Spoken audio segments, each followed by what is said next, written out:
Welcome to the Shadow Archives, a fan-led show dedicated to Sara Samuel's The Blade of Shadows. On last week's episode, we rejoined our characters as they landed in a brand new place and a brand new time. They came to in the wilderness of North America at some point during the War of 1812. Olivia was left all alone, while Roman and Marcellius had to figure out a way to not kill each other. Olivia tried to free Emily, Charlotte, and Philip from American soldiers, but was captured herself. Then Philip was tortured to death, and Charlotte became a casualty of Olivia and Emily's daring escape for freedom. And very similarly, Roman and Marcellius were captured by American soldiers, and then also made a very cool, daring escape for freedom. And today we are picking up right where we left off. And I think this might be the biggest chunk of reading that we've ever done as a group today. We are just dissecting chapters 8 through 18 of Darkness of Time. And to do that, please allow me to introduce today's hosts from all around the world who are going to be controlling the roller coaster. Firstly, joining us from Australia is the lovely Tam. From Denmark, we have Lou, who will also be channeling Sam from England's spirit. We have Patrick from North Carolina and Lisa from Northern Virginia. I'm Matt from Ohio. And with that, the archives are officially reopened. We left off last time with Olivia seeing the darkness in the glow of the campfire as she tried to fall asleep. And this week, we pick up right then, the next morning. Olivia wakes up after a fitful night of non-sleep, only to find that she's alone around the fire. And she fears that she imagined the whole thing, and that really she's just alone in the wilderness and it was all a dream. But then her favorite person in the world walks into the clearing, carrying firewood, Marcellius. And when Olivia asks where everyone is, this dude is less than helpful, let alone responsive. And a bit of a fight breaks out because Olivia don't take no shit from anyone. No. But then Roman enters the clearing and breaks it up because Marcellius is a gentleman and was pushing Olivia around and hitting her. And then Emily comes into the clearing. And at that point, essentially, Marcellius has a huge pity party and just a huge rage fest. He didn't ask for anyone's help. He didn't want to leave Rome. And Olivia is a huge you-know-what because she took him away from the very idea of Theodora, Amara's daughter, who was the love of Marcellius's life and the mother of her and Marcellius's unborn baby. And not for nothing, but all the while, Emily is standing right there and says nothing. But this internal group fight turns into an external fight because a whole bunch of Native Americans come out of the woods, and the group is our main characters are so quickly overwhelmed. I feel like Olivia is pretty badass for a couple of moments, but I don't know how Olivia and Roman, a super injured Marcellius, try to take on 10 Sioux warriors. I don't even know. Anyway, they're getting their butts kicked until Marcellius reveals that he is a Native American. And he is Dancing Fire's son, to be exact. And with that, the warriors essentially all bow down to him and decide to take the group to their chief in their village. So the party gets on their horses and all of them head to the village where the chief's son, Earthbear, confirms that Marcellius, aka Hunting Wolf, and Roman, aka Swifthawk, are brothers and in some way, a part of the tribe. Mm-hmm. I do have a couple of questions. So Emily was standing in this clearing for the entire argument where they just blab on about ancient Rome. Does anybody have any thoughts on why she has zero reaction? Why she doesn't say anything? Did I read it Well, wrong? we actually already know from our chunk of chapters. Do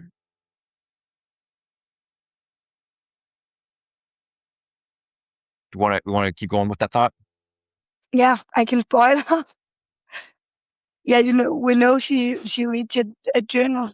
She's gonna tell us that later. And I think what's in that journal is the reason why she's not very surprised about this. Okay, so she's not surprised about the fact that time travelers exist. I would have to imagine that I would still be surprised to just hear people cavalierly talking about gladiator fights and stuff.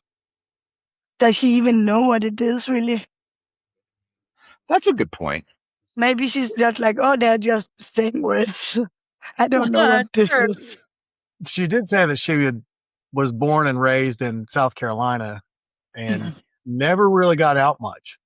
Yeah. So that probably amounts to a lot of people in South Carolina. Not a lot of education. That's a really good point. Not a lot of culture, down there.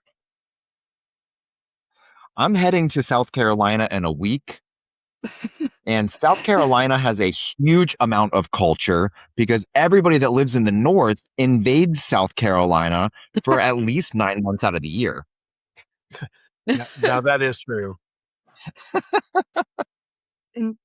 Incoming culture. Yeah. Okay.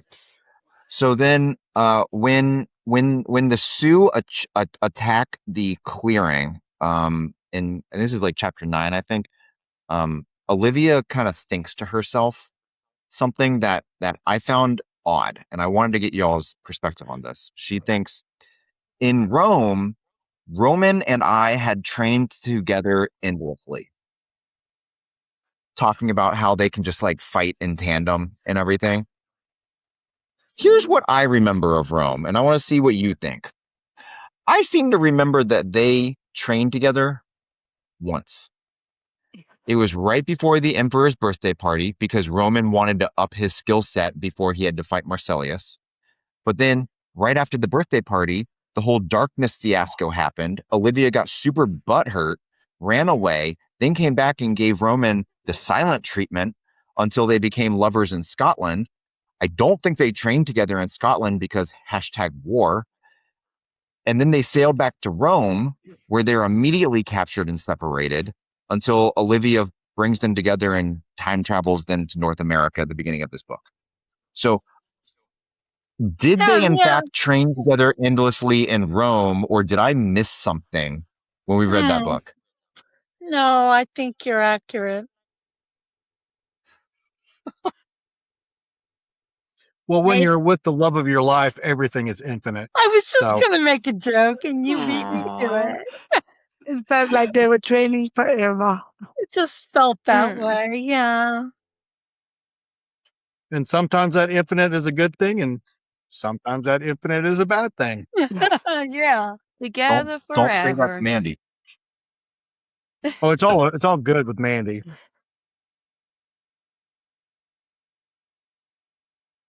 Is that a Diet Coke, Tam? It's an energy drink. regular Coke for me. It's a full-blown Monster energy drink at 6 a.m. in the morning. Oh my gosh, you're going to have a heart attack. I'm like, no, because these don't affect me as much as people think. I don't know what it is. But, like, unless I don't eat, well, okay, I haven't eaten. Maybe we'll see. Maybe I'll get really jittery towards the end and, like, my part, I'll start, like, jumping over the words. But usually, no, I drink energy drink, I guess, quite often. But they very rarely kind of work that well. It's just like every now and again you got to hope for the best. Yeah. I can't drink coffee. I don't know how you coffee drinkers do it. Why can't you? You don't like the taste or the effect? I'm really, am really reactive to the bitterness of the coffee. So I can't stand like the tiniest bit of bitterness. I hate it. That's It why like I like takes over my mouth. No, But see, that's insane. it took I me don't. 26 years, so there's still hope for you. I mean, Yeah, no. when People are telling me I they're was, like, you just got to get used to it when you get older. When you're in your 30s, that's all you'll be drinking. And I'm like, I don't know. I mean, I think No. there is. I think there No. is something to that because I didn't drink coffee until I was about 25. Oh, Mm. okay. Maybe it is. And the only When thing I I was got out of Cam's that age, was the fact I that when you pounded a case of Mountain Dew every day. Every day. Holy smokes, that's Damn. terrible for your body. Oh. Oh yeah, it was. Yeah. No disagreements here. I mean, not that I'm healthy, but Mountain Dew's pretty bad. surprised you're not diabetic with all that sugar you drank.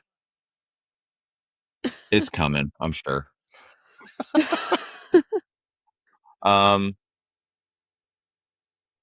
Okay, I have a headcanon I want to get everybody's thoughts on. All right. Okay, so the Sioux warriors attack.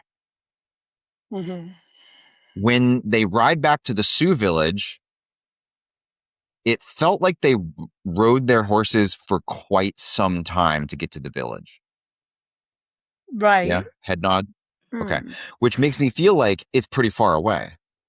Exactly, yeah. So why exactly are the Sioux ranging out this far? How did they know to go to this clearing? Like, how did the Sioux encounter Olivia, Roman, Marcellus, and Emily? Right, it's Any not thoughts, like it was in theories? the path. Yeah, I get what you mean. That is That's a good question. Mm. Yeah, that is a good question because the maps don't quite make sense. Because I mean they're talking about South Carolina now. They're talking about going to the Catskills of New York. I mean that's a lot of traveling on horseback. Yeah. And Yeah. unless they're doing it, at a full moon to where they can transport their horse too, I don't know, but yeah, it's pretty good. It's pretty impressive It was that they quite a can travel coincidence. as much as they do, unless they've got super horses. My thought is, so this Sioux tribe very specifically is very ingrained with the whole time-born thing, right? Dancing Fire was there. Alina was there. They know all about John James. I think that the darkness, the dark shadow that Olivia sees at the end of chapter 7 is Malik keeping tabs on everybody. And I think Malik immediately turned around and hightailed it over to the Sioux village and was like, hey, y'all, we need to enact plan. I don't even know what to call it. We need to enact plan Little Moon. You know what I mean? And so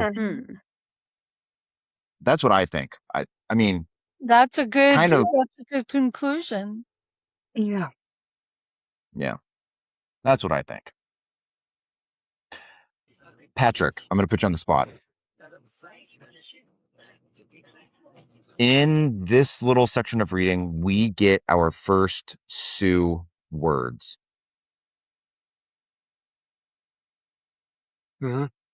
I know that you have some Native American heritage. I know that you have looked into it and studied it and read and blah, blah, blah, blah, blah.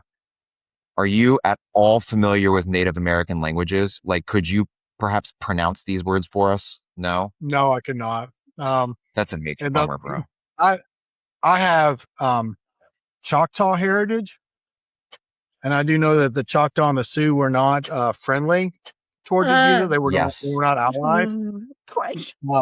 And I have attempted to learn the Choctaw language, It's no brainer why the Japanese couldn't break the code. When when America used the Navajo, during World War II. So it is definitely something that is very unique. So I always wondered if the person that she saw, that Olivia saw, was a mirror.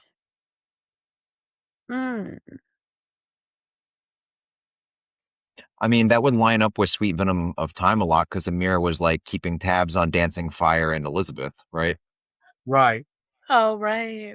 And Amir would have a lot of motivation to keep tabs on his sons.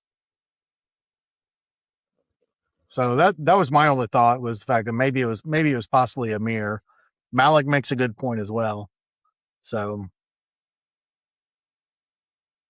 but yeah, I wasn't sure that.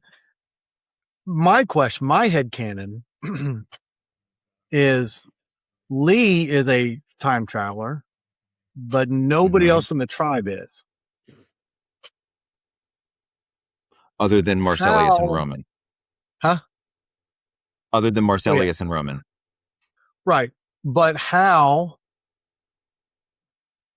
where did his time travel ability come from? Like who are his parents?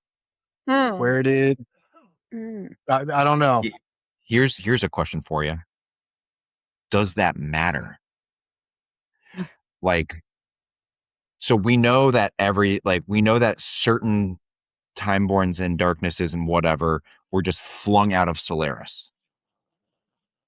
So does Moonlee or Dancing Fire necessarily have to have heritage in this world to have been born a Timeborn? Truth.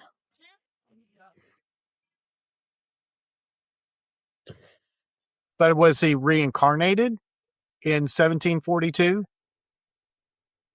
Because somebody would have had to reincarnate him for him to be born in 1742 instead of being slung out of Solaris when it fell.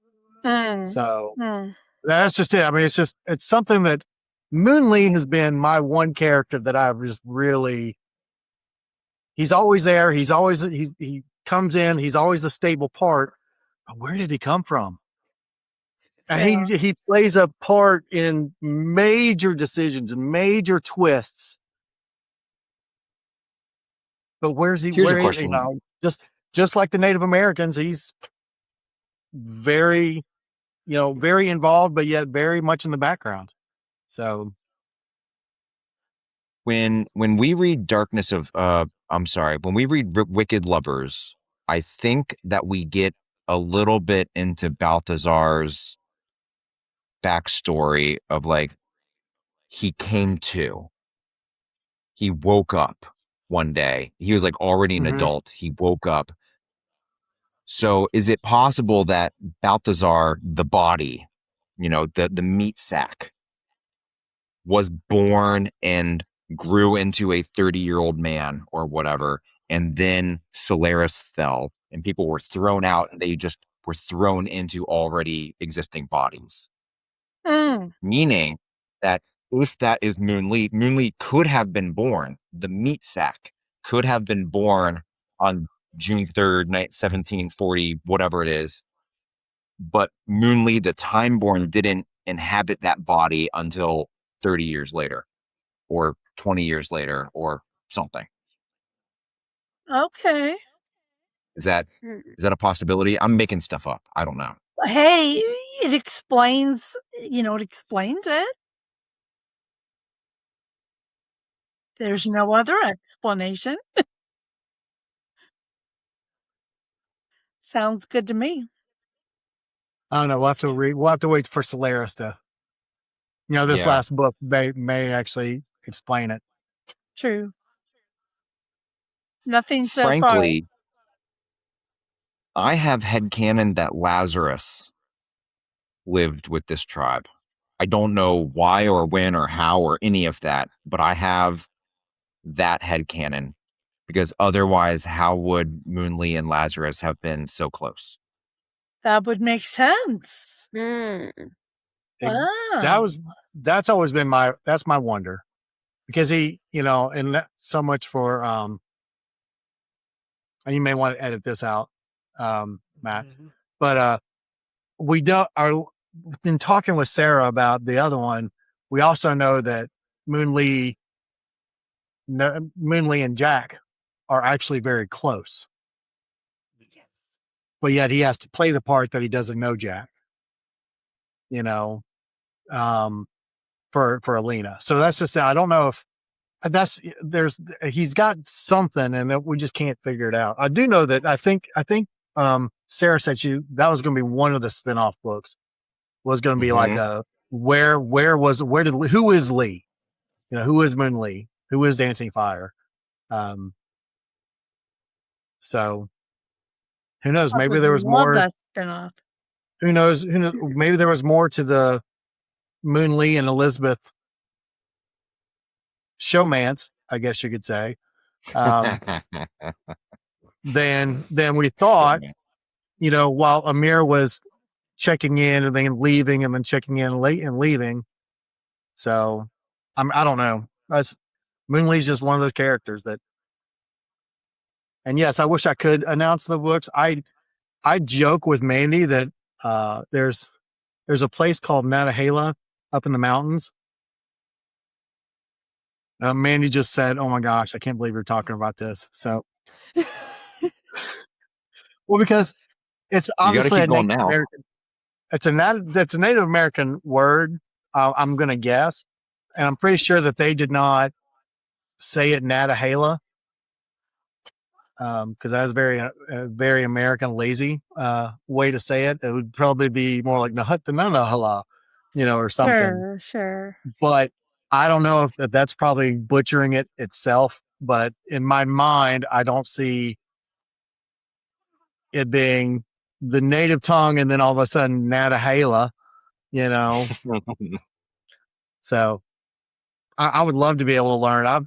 I've looked it up. I've looked at the diction. I've looked at how to say certain things, but there's not, unless you're actually with the tribe, there's no way for you to pick up the inflections. There's no way for you to pick up. There's not like an audible dictionary for the Choctaw language. So that's why time travel would be so amazing. Oh yeah. I don't know if anybody's listening to this that is into languages, but I think there might be a part in the market. There's a gap in the market that somebody could entrepreneurially fill with creating a dictionary of Native American, but more to the point, speaking it out loud, like an Audible or whatever version. Somebody could make a lot of money. I can't make that money, but that'd be pretty cool. I feel like that'd be the same with Aboriginal. I feel like in Australia as well, it's kind of like that's like, because like I've got like Aboriginal in my blood, so I've got like the Native Australian sort of in my genes on my dad's side. So, and it's kind of like the same thing, how it's always like, oh, you're like, you don't hear the language spoken much anymore and things like that. And like you see it spoken a lot in school assemblies and things like that, which is nice, but kind of besides that, you don't really hear it. And I feel like it's always good to hear the native languages a lot more. And they're quite beautiful as well, I feel like. Definitely. That would be super cool. That'd be cool. I think I need to read up on Aboriginal tribes of Australia. That could be a rabbit hole that I would never come out of. It's so cool. I'm part of the Wiradjuri people, which are like, I think it's the biggest in New South Wales kind of tribe. It spans out quite far. But I'm trying to think of the words. But if it's not that, it's all of Australia. But yeah, there's a bunch of like tiny little small ones. They kind of all connect to kind of the areas and things like that. It's quite cool. And there's a map of exactly where every single tribe is. That's wicked. Very nice.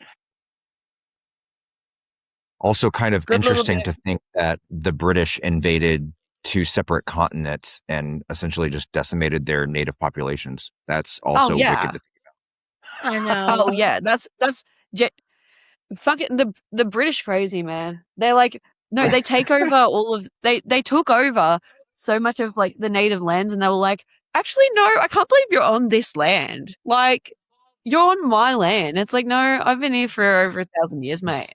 I don't know where you got your fucking head. Like, I know the Spanish and the French also did it, but like, good times. After Roman and Marcellius are confirmed to be brothers, the Sioux kind of essentially split them all up. The boys go one way and the girls go another way. And our lovely Samantha from England was going to take this, but she is at a lovely concert instead. And so she prepared some notes for Lou to take over chapter 11. Yes, I'm not doing this in British because I'm not very good at that. So let's just get that. Yeah, I'll just read the summary Sam sent me, and it will be in her words and not mine. So this chapter is basically the ultimate reset button. This is where Olivia and Emily are welcomed into the Sioux village with an icy purification ritual that washes away more than just dirt. So it helps them begin letting go of their grief and the life they've left behind. So they receive fresh buckskin clothes and a growing bond over the trauma they have dealt with. And then there's a heartfelt reunion with Roman, and it gives everyone, and also us, a much needed emotional breather after all of the recent chaos we just went through. Yeah, but of course, being the way it is, they can't get too comfortable because there's still so many mysteries to be unfolded and figured out. There's just swirling around. On top of it all, of course, we have Masalius and what is his relation with the tribe. And then we have the jaw-dropping cliffhanger of Chief Greyfeather. He looked exactly like Moon Lee. Yeah, so the ending was wait, what? What just happened? And of course, this is a perfect ending for a chapter. And then Sam had 2 questions for us to discuss. The first one is, Olivia says removing her old clothes felt like letting go of the past. Do you think she's truly ready to move on, or is she carrying around much more than she realizes? I think the answer is the latter. She carries a lot more than just what she's able to shed here. For sure, for sure. 100%, yeah. Yeah, I think there's no doubt. I don't know if Olivia is ever ready to move on. No. I think the world forces her on. Yeah. Yeah. It's like her troubles are not just small everyday problems. It's like these are identity changing and what's what, reality changing and time changing and whatever, everything changing, everything just up and down. Mm-hmm. Yeah, I can relate to the cleansing and the trying to change, because when I went through my divorce, I was actually in Japan at that time, and I knew that when I was coming home that my life was going to be different. So I literally got rid of all my clothes, got rid of my watch, got a brand new watch, tried to reinvent, trying to figure out who I was or what I liked. And I found out that number one, I'm not a clubber. The music's just way too loud. I just can't. I just couldn't do it, but that's just it. I can see where you need to have that moment of cleansing to kind of reset yourself. Completely understand after going what they've gone through and being in Rome and outside the fact that it's a cold river, but being able to, it's almost like a true baptism, where you completely cleanse yourself. You go under the water and you come back up. and you come back, hopefully a new person. So I really like the symbology, given that, like, okay, it's time to start a new chapter. Yeah. I'm glad somebody else read it that way, because I was reading it and I was like, is this like we're letting go of the past, we're cleansing our soul, we're moving forward into a new chapter? Like, is it that much symbology, or is this literally nothing more than a Native American ceremony that we're just supposed to take on face value? But it sounds like you guys are reading it the way I read it, as almost like a narrative baptism of sorts for Olivia. Oh, yeah. And Emily, I suppose. Ooh, hold on. That's an interesting question. I want actually, I don't know. Lou, you have a second question from Sam. Let's do that first. I think it's actually just along the lines of this. So, what do you think this chapter says about healing? Can people truly move forward without first confronting their grief? It makes sense with the baptism part as well. Can people move forward without confronting their grief? I don't think so. Yes, but not necessarily successfully. Yeah. I think you'll just They'll have to drag take the it steps with back. you. They won't. Yeah. Yeah, they won't be taking steps forward. They'll just be taking more steps back, I feel like, if they try and go on forward without it. I saw Patrick have a pretty visual reaction. What's going through your brain, my friend? Yeah, I do believe that unless you can actually face, what it is that has quote unquote damaged you, there's no way to repair it. It will always be a festering wound. And this, again, like the symbology of the baptism, this washing out, that's cleansing from the river of ice cold river, because she said it took her breath away. I do believe that's the way. I don't think if you don't face it, you're never gonna get past it. It's always going to be there to haunt you. It will always live in the shadows, so to speak. I see what you did there. Yeah. Do we think on some level this entire book series is Olivia facing her past and its many instantiations? Oh, for sure. Yeah, for sure. She always has to do something to grow and get past. Well, I'm interested to, like we talked a little bit, I'm not too far into the Legacy of Time. So I'm interested to see how strong Isabel is compared to Olivia. Because in the first chapter, the chapter 2, it is Isabel is full of worry, is full of, doubt. I don't know if I can do this, but Olivia in my chapter is like, oh, I got Balthazar. We got this. I got Roman. I got Marcellus. We're going to hook each other. He is done. He's done. He's done. End of story. I'm going to drop the mic. Let's go on. Let's move.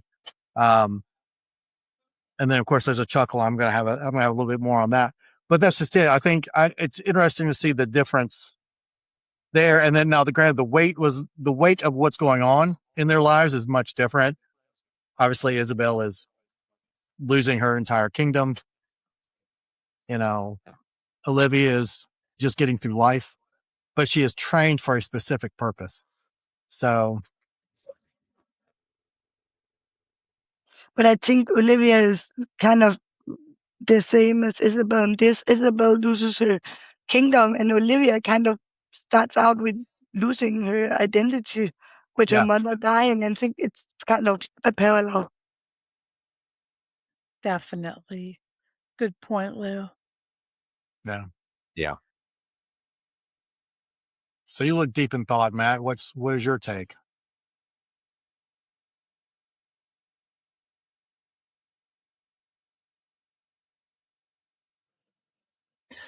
My take is probably a really sad take.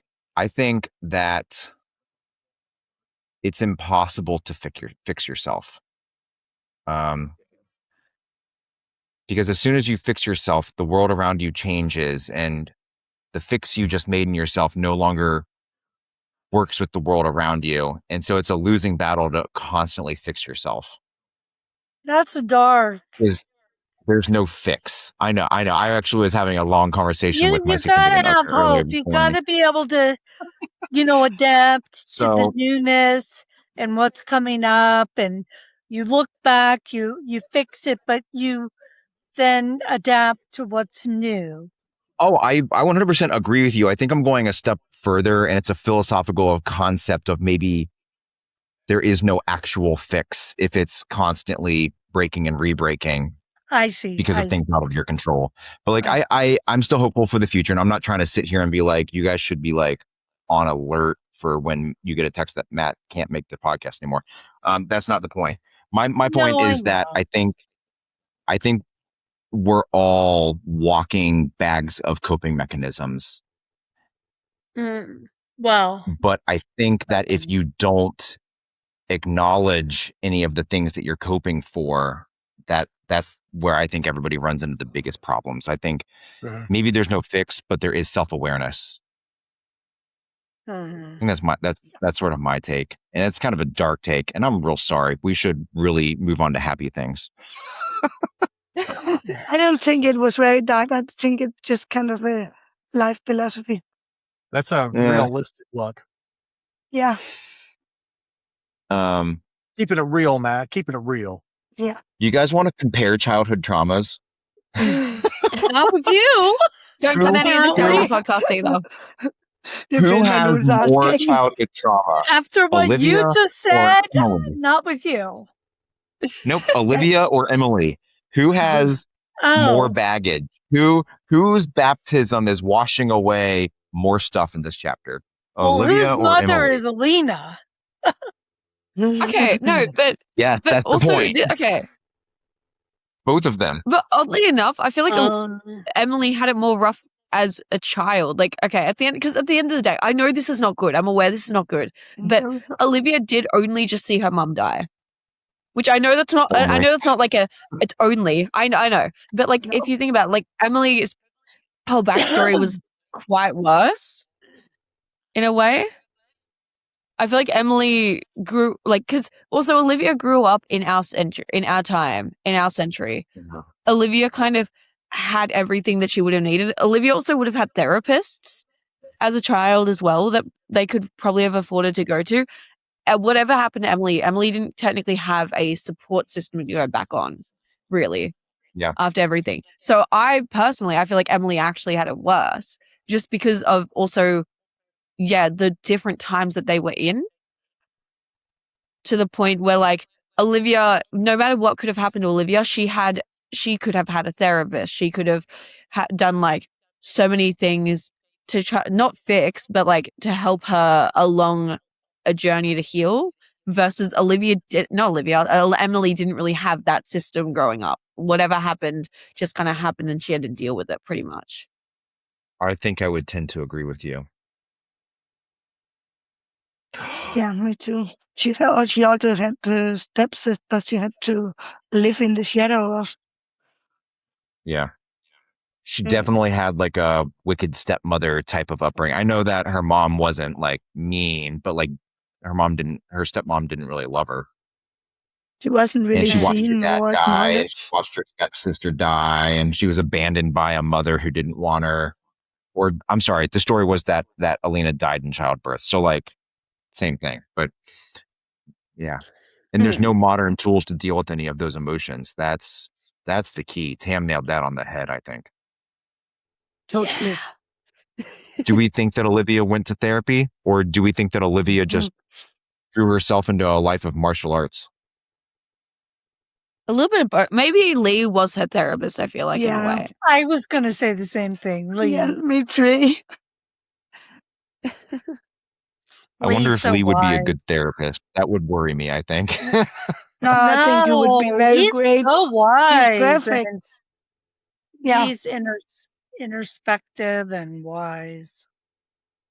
Otherwise, he can just go to the future and see if they invented new methods of helping people.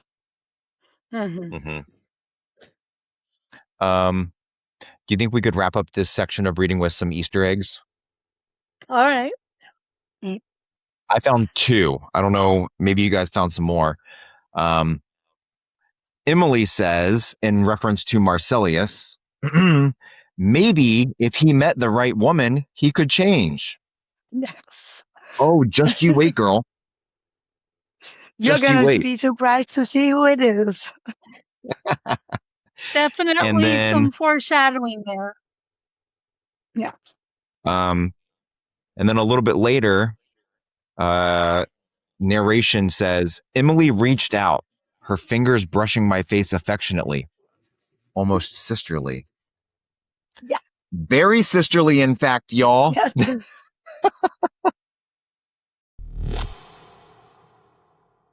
All clean and pure.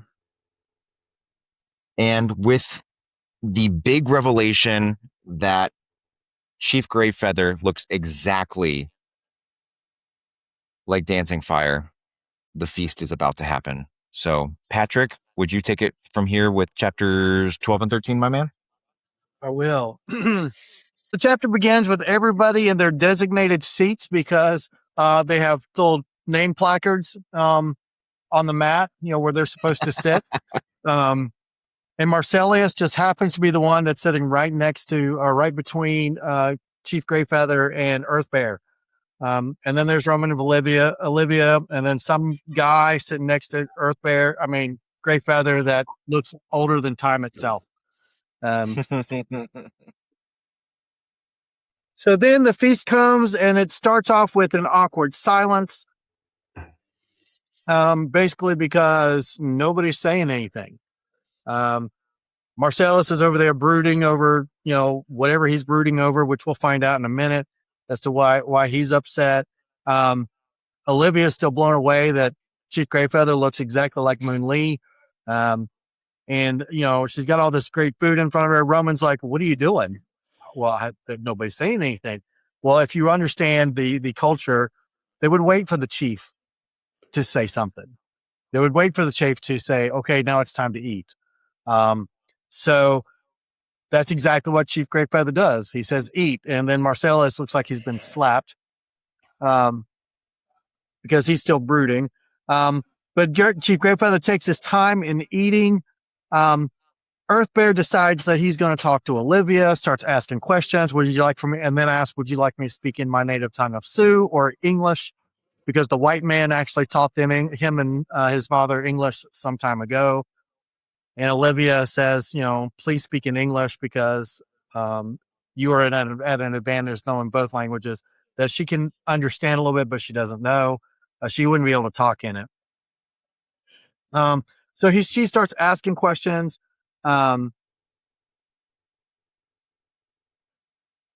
then the question is, well, how did you figure out that Marsilius was from the future, and how did you figure out that he was related to Roman?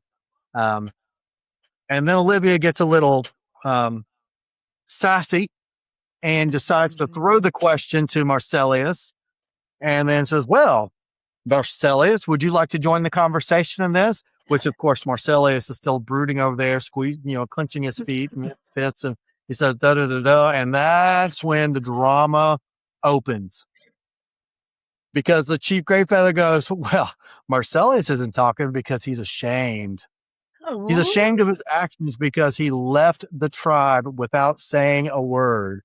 And the Thanksgiving drama that everybody hates to talk about, but we all know what happened.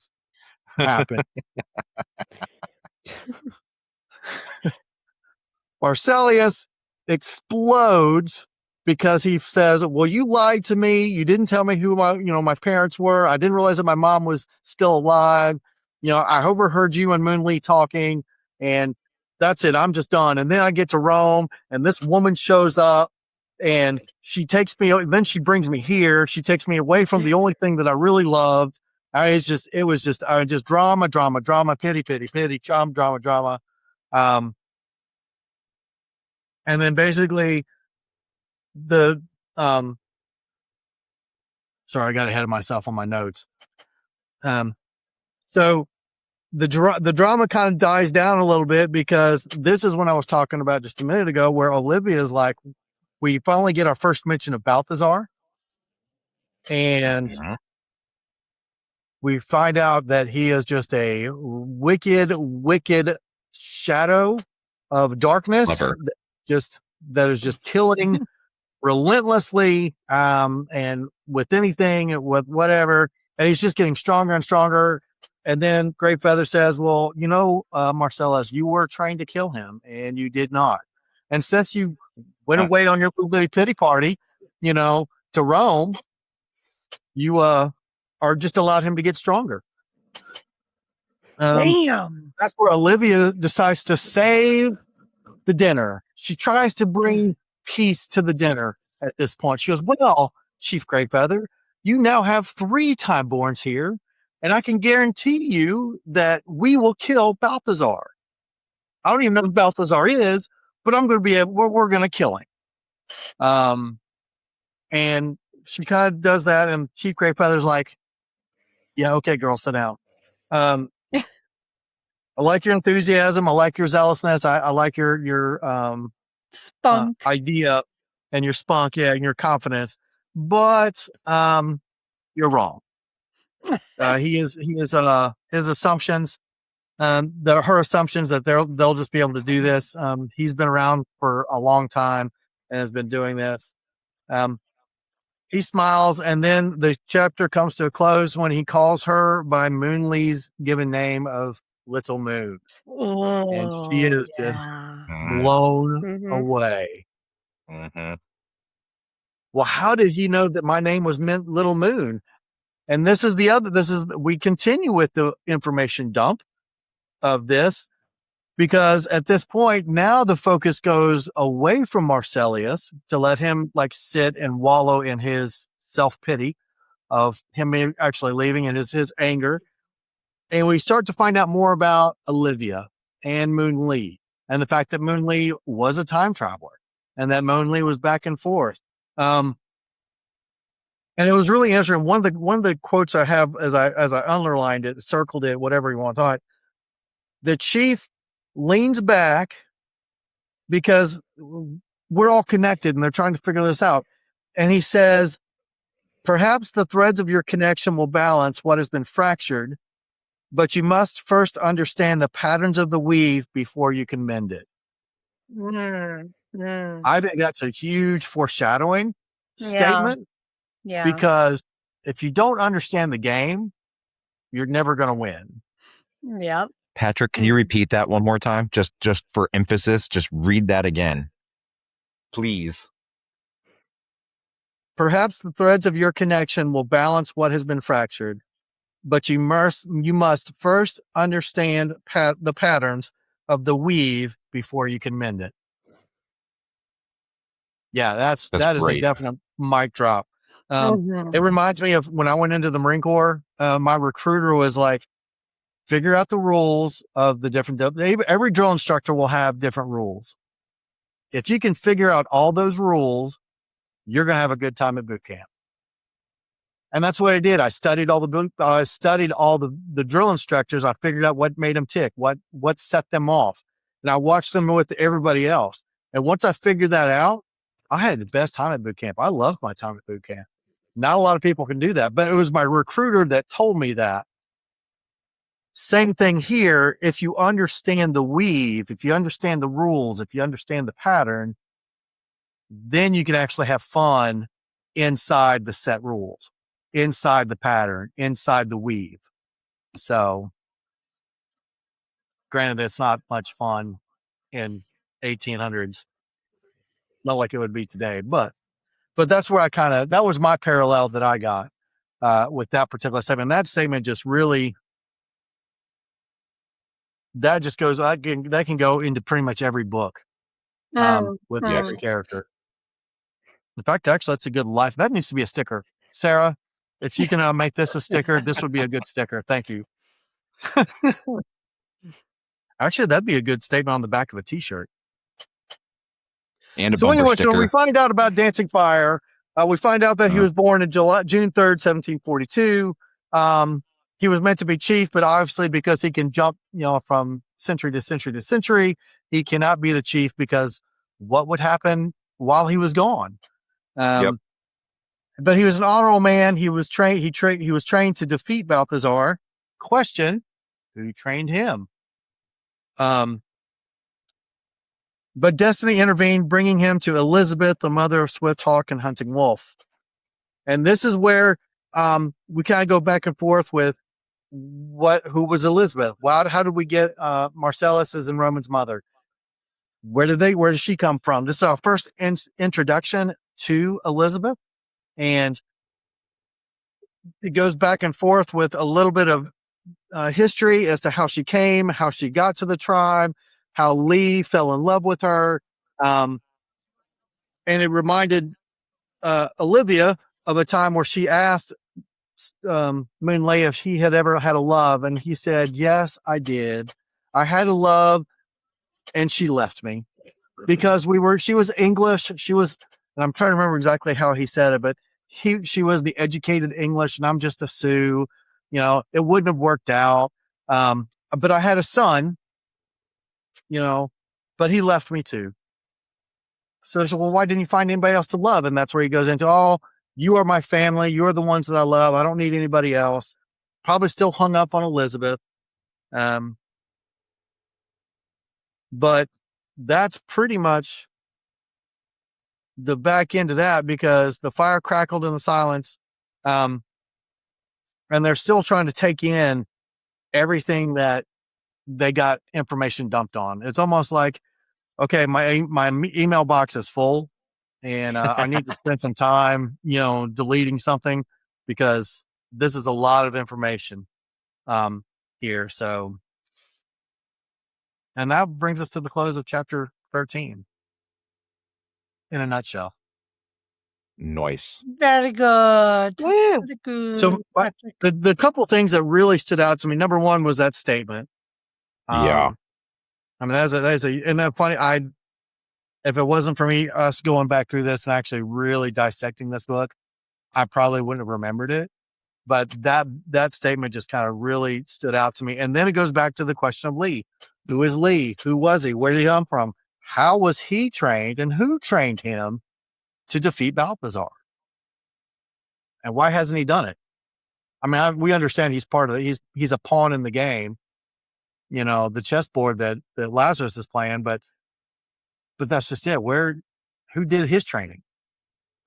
So a lot of mystery surrounding Moon Lee. Oh, I mean, it was with Amir. I always thought he was trained by Lazarus. I don't really know why. It was just an idea that always followed me around, because he knew so much, and he could do so much, and he taught others. So it was like, oh, you probably had the ultimate teacher. Yeah.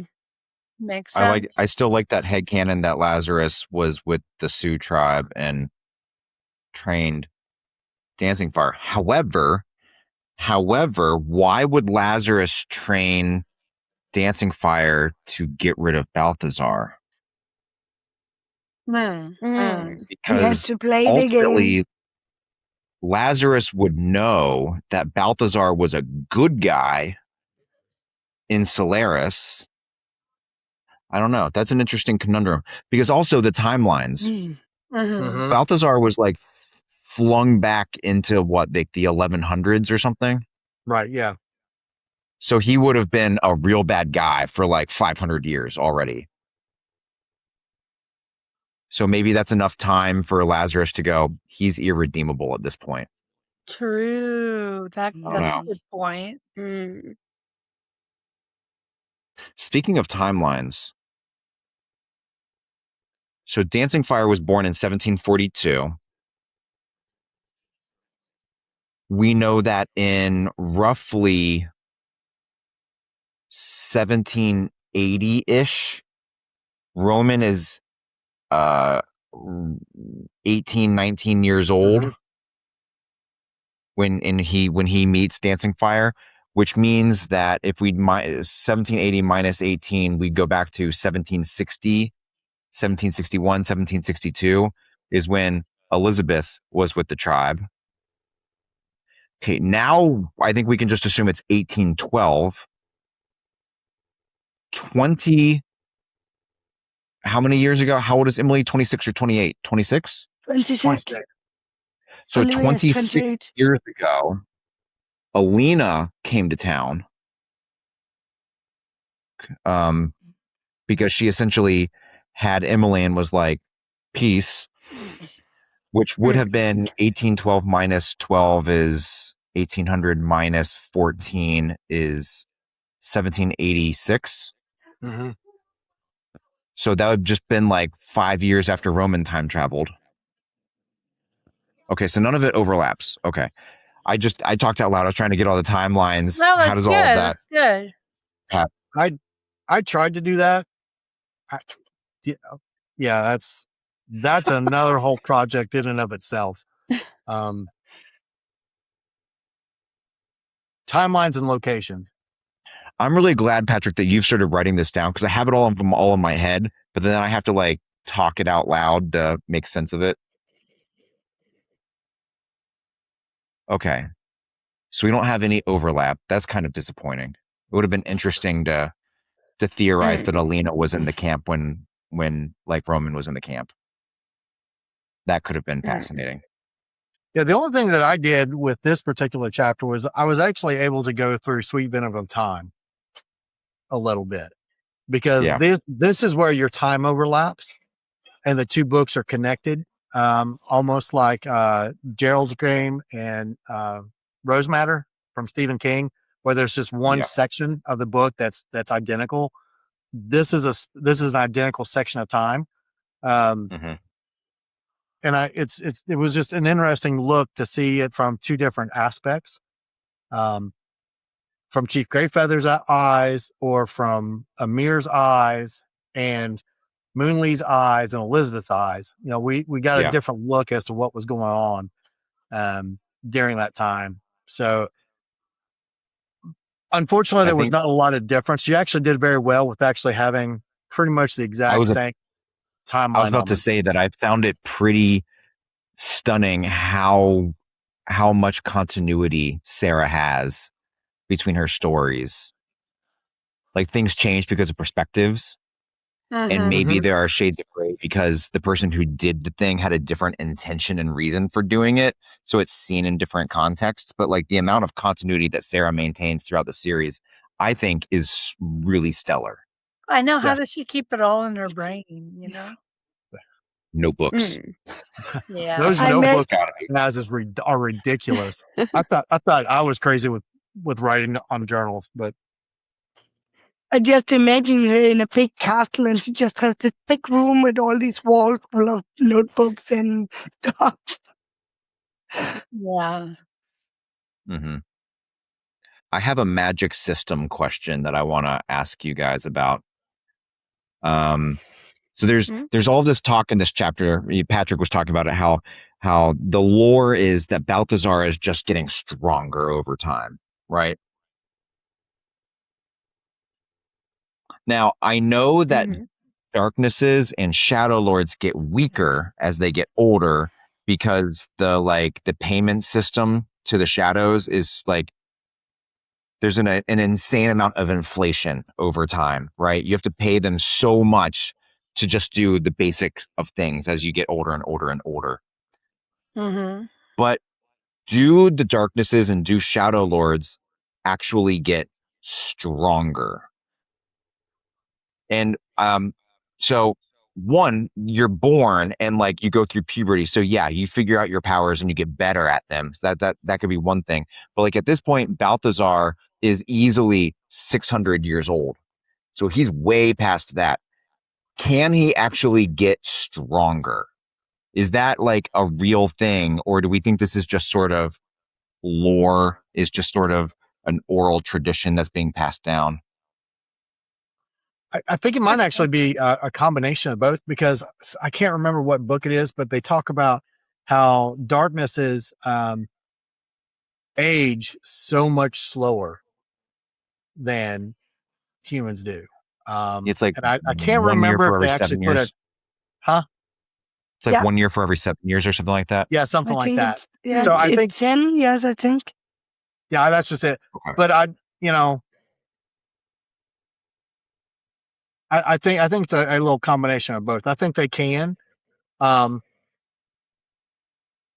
Time, obviously, in this series is infinite for the darkness. So the way they jump around, how old do they? I mean, how old are they? That's a good point. He was born in 1100, or was whatever, and here we are 500 years later. But was he alive during that entire time, or is this where him and Alina started doing their hop around, catch me if you can dance? So that's just it. It doesn't really say. It's something that she leaves up to the reader to find out if they've actually been alive. Because obviously, if that's the case, then Lazarus is, coming up on 1,000 years old. Accurate. Time to retire, please. Yeah. So he was a frail old man, because Alina described him as this old creepy guy, So, but you would think that being 1,000, he would be long gone from being creepy to being just dead frail. Decrepit and frail. Yeah. So a mild wind blows through and his hair crumbles to ash, Mm-hmm. But I actually think that I thought it actually, for the Shadow Lords at least, I think it also depends on what emotion you feed them with. I think there's a difference between if you take, we spoke about this before, we don't know how they range, but if you say we have, I don't know, torture at the top, just to pick something, and then you only feed your shadows with that one, I think you'll be a lot stronger than someone who picks something from the lower range. And then you'll just age even slower, or maybe, I don't know, maybe the feeding lasts longer. I don't know. I'm not quite, I haven't quite decided with myself yet. It was just a thought. Makes sense. Yeah. Yeah, makes sense. With the feast now concluded, Olivia and Roman leave together, and ever the gentleman, Roman escorts Olivia back to her tent. And Lisa, would you care to tell us what happens next? Surely. I think you can guess, but okay. Anyway, so the feast answered many questions, but they still had the ever-looming challenge of destroying Balthazar. Olivia tried to talk to Greyfeather, but he said, "Little Moon, we will talk later. Your mind is questioning, wondering, plotting, and scheming. But I'm an old man and I'm tired," unquote. Marsilius helped him to bed. Olivia and Roman went on a walk, hands intertwined. Roman asked her about the name Little Moon Lee had given her long ago, and she said it was because she was born in November. They walked below the beautifully clear, star-filled sky of that time and discussed how knowing Marsilius' story explained so much. Now that they knew, although they still didn't know anything. Olivia felt bad that he had lost Theodora and their child to the darkness, and no wonder he was so broken. The darkness had, in fact, taken Amara's whole family. Olivia wondered how Marsilius, in turn, could have possibly killed his darkness. Roman thought perhaps it was a Sioux way to kill the darkness. There was some kind of Sioux way to kill the darkness.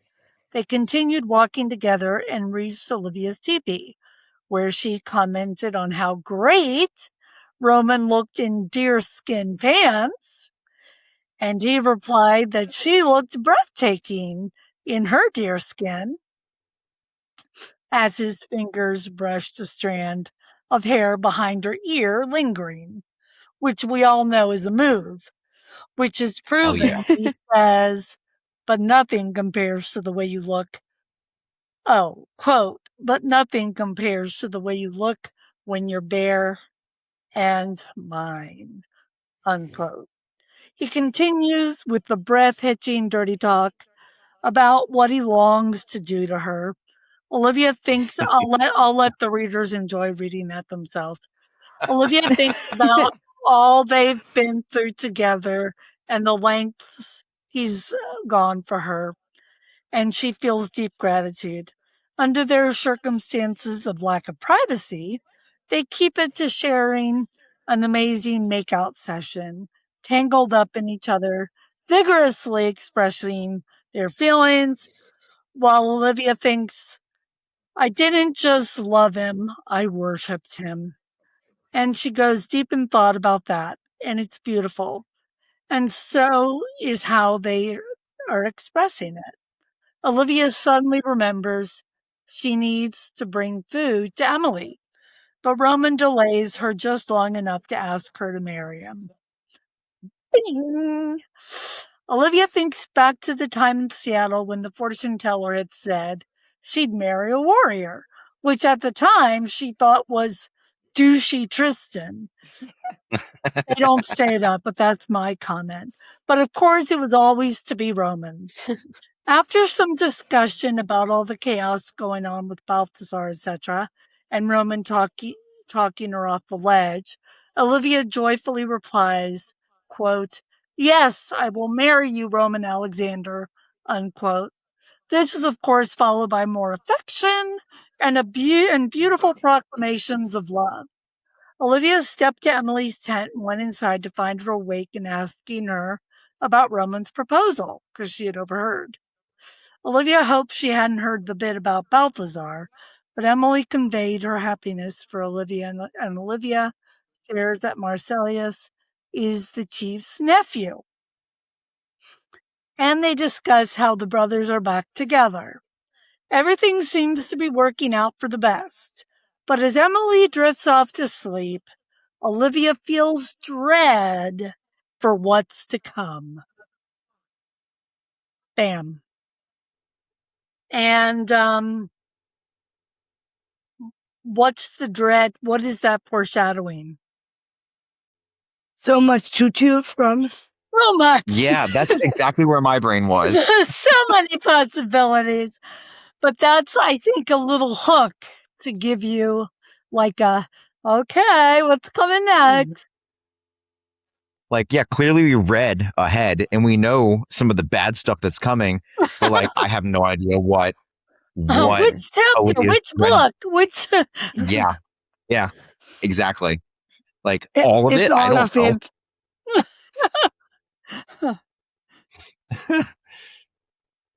I like how you used the word vigorously. Yeah, They yes. vigorously showed affection for it. Yes, they did. That was I'm gonna steal a line from Charlotte's Web. That was some kiss. Oh, yeah. Some kiss. Readers out there, when you get to that chapter, you'll enjoy it thoroughly and vigorously. Yes, vigorously is an appropriate adverb. Appropriate. Has anybody been kissed like that? Yes. Or kissed somebody else like that? I don't think I have. I have. Maybe That's when I was in college, there might have been was. extenuating circumstances. I don't know.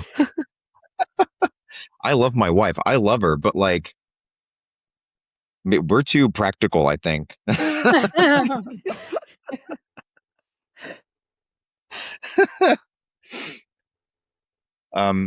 I would like to have everybody rate this proposal. Scale of 1 to 10, 1 to 5. Pick your scale.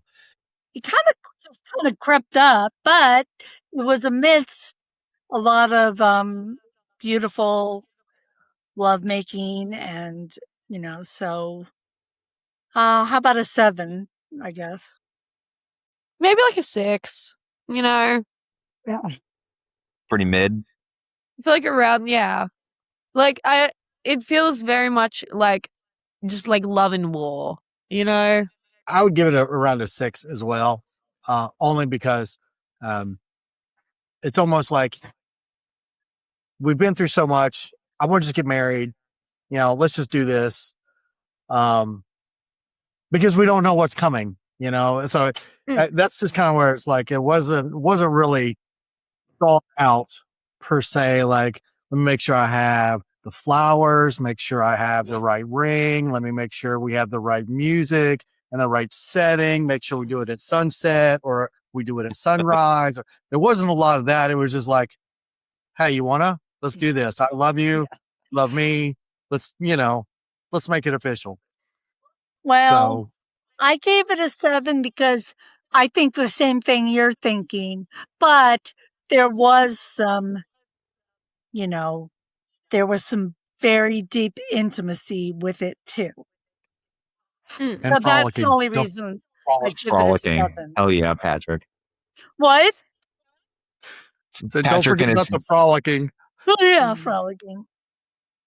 Also, I love Roman's line of "You look great in deerskin," but you look great out of deerskin, because I just can't help but think of our modern line of that dress looks amazing, but I bet it would look even better on the floor. Exactly. Exactly.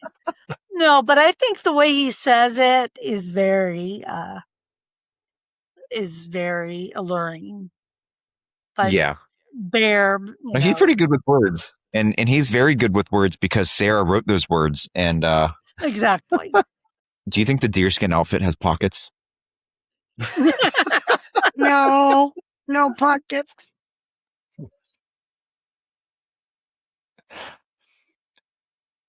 Okay, so in my notes, I have a couple bullet points. I'm guessing that we're not going to do these bullet points, but I figure I can throw them at y'all anyway. Bullet point number 1, Patrick, Lisa, and Matt, tell your proposal story. Bullet point number 2, Lou, Sam, and Tam. And Sam's not here, so yeah. But Lou, Sam, and Tam, do you have a proposal fantasy? Now, I'm not putting anybody on the spot, and I don't want to make anything uncomfortable, but would this be anything anybody wants to engage in, or should we move on? I think it sounds like fun. I don't mind. I don't mind sharing. Tam, I need consent. I can even go first. Hey, I hope my boyfriend's overhearing this. You know what I mean? Hope he can hear me from downstairs. Hope he's taking notes. Real loud. Taking You'll be taking notes. Yeah, my favorite proposal idea. What? So I'll start, and I hope Mandy hears me. But there was a couple times that we actually got snowed in here, and the way the hospital works, they don't really care if there's snow on the ground because you still have to work. You still have to take care of people. People are still in the hospital. So they make reservations, or they make agreements with the hotels that are right next to the hospital to allow us to check in at 7:00 in the morning, so we can, because at that time we both work nights. For us to be able to check in at 7:00 in the morning, so we can sleep all day, and then come into work. So when I decided to propose to Mandy, I actually got the room. I was going to try and get the same room we had when we first got together, and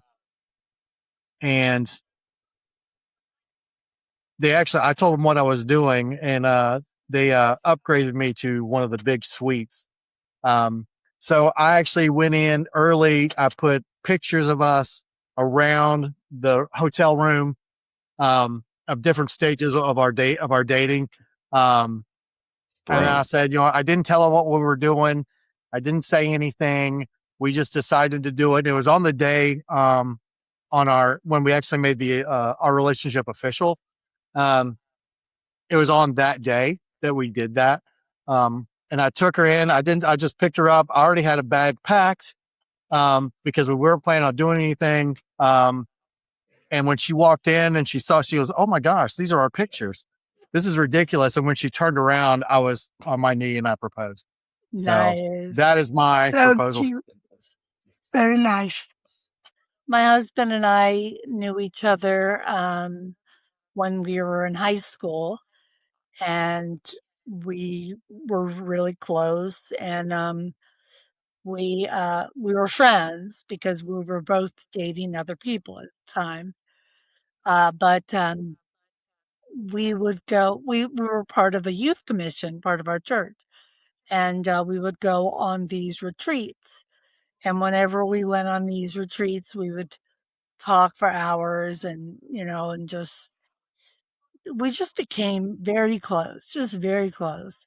And I thought to myself at the time, wow, I really was very just thought he was something very special. So anyway, we kept in touch over the years. We lost touch and then we kept in touch. And years later, he took me. We got back in touch and he took me to Camp Maria, to the place we went for these retreats. And I didn't know what was going on. I just thought he wanted to reminisce about the place where we pretty much kind of fell in love. And but we had a beautiful view of of the of the water, and it was a beautiful day. And he knelt down and he proposed to me, and he said a lot of nice things, and said he always thought that I was somebody that he would want to marry, and so that was that. Love it. Love it. I always really liked wine when I was in college because I was a philosophy major. And instead of going out to the bars for beer with people, you went to philosophy seminars and then you had cheese and wine parties afterwards. So Nice. when I Right. started dating Elizabeth, I taught myself all about wine. Like I have books downstairs. I would just sit and I'd read about wine because I needed to impress her with good bottles of wine. And I was really nervous to tell her how I felt. So I also taught myself the language of flowers so that I could give her flowers that imparted a message. So 5 years later, I booked us plane tickets to Portland, Oregon, which is like 2,500 miles away from where I live. And went out there and I planned this little vacation, and I had 3 days planned. The first day was nothing but waterfall hiking. And the second day was there's a Japanese garden out there, and there's like an international rose garden out there. And the third day was all just wine country. And so I was just like, we're going to pick the day, going to pick the best weather, and I'll make my move. And we were really nasty and sweaty with the waterfalls. So even though I had the ring in my pocket, I ended up saying, nah. And then we went wine tasting, and we did that hard. And I was like, it'd probably be real bad to have a drunken proposal story. So the next day in the International Rose Garden in Portland, Oregon, I found some variegated roses that I had given her a lot when we were dating, and I knelt down and proposed to her amongst the rose garden. Beautiful. Oh, beautiful. I don't I know think why she said yes. I don't know why you say, "Oh, I guess we're just practical." I mean, the fact that you had the language of flowers and wine, and that's not just practical, that's romantic. That's That was like a decade. dedication. It's I think dedication. the practicality has come with age. No, I know. I think I it know does what for you most mean. people. It's different. It's different as you get older, yes. I thanked my lucky stars that she said yes, because that would have been one hell of an awkward plane ride home. What a long ride. Anyways, Lou, do you have any particular proposal fantasy? No, I don't believe in marriage for me. No, other people, yes, but not for me. I'm not interested in. I kind of like that. Good for you, I'm too man. independent. I like it life like this. But, well, things change, so you never know. Never say never. You know what? I wouldn't have. really I like that. wouldn't. It depends on the person. You know what I mean? Like if you find the right person, you might change your mind. But Yeah. Tam, what does your boyfriend need to do? What message are we sending? Well, you see, this is the thing as well. Me and him, we've kind of already talked about, we don't want to get married until like we're like late 20s, early 30s already, because we're quite like, cause so it won't happen for like another maybe 10 years or whatever, because we're quite specific of like, we don't want to have kids until we're married, but at the same time, like we want to actually be able to afford a wedding and like all that sort of stuff. So I don't expect it for a while to come, but I've always like thought of just somewhere like cutesy. I feel like it needs to be private. I'd be too scared for it to happen in front of people just because I've got like that anxiety of like, I know I'd say yes no matter what, but I'm like, but did I just say yes because everyone's around me? Like I'd just the pressure. But at the same, but like, so somewhere aesthetic, if that makes sense. Like I'd love for it to be like at like a really cute library. I did tell him that I want, if we ever get engagement photos, I'd want them to be at like a really pretty library. I did tell him that literally like the other day, ironically. Somewhere like that, like just somewhere quite like pretty and nice.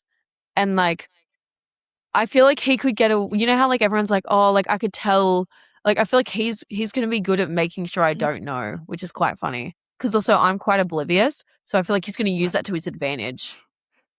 And he's gonna be like, yeah, like I genuinely would have no fucking clue. Like I'd have my friends like tell me like, oh my God, like make sure your nails are done, blah blah. I'd be like, oh, they just care about how I look. Oh, well, that's sweet of them.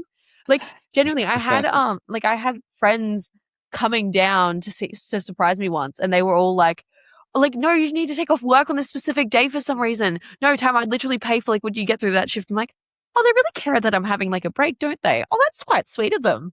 Just care that they just care about me having a little break after my stressful week.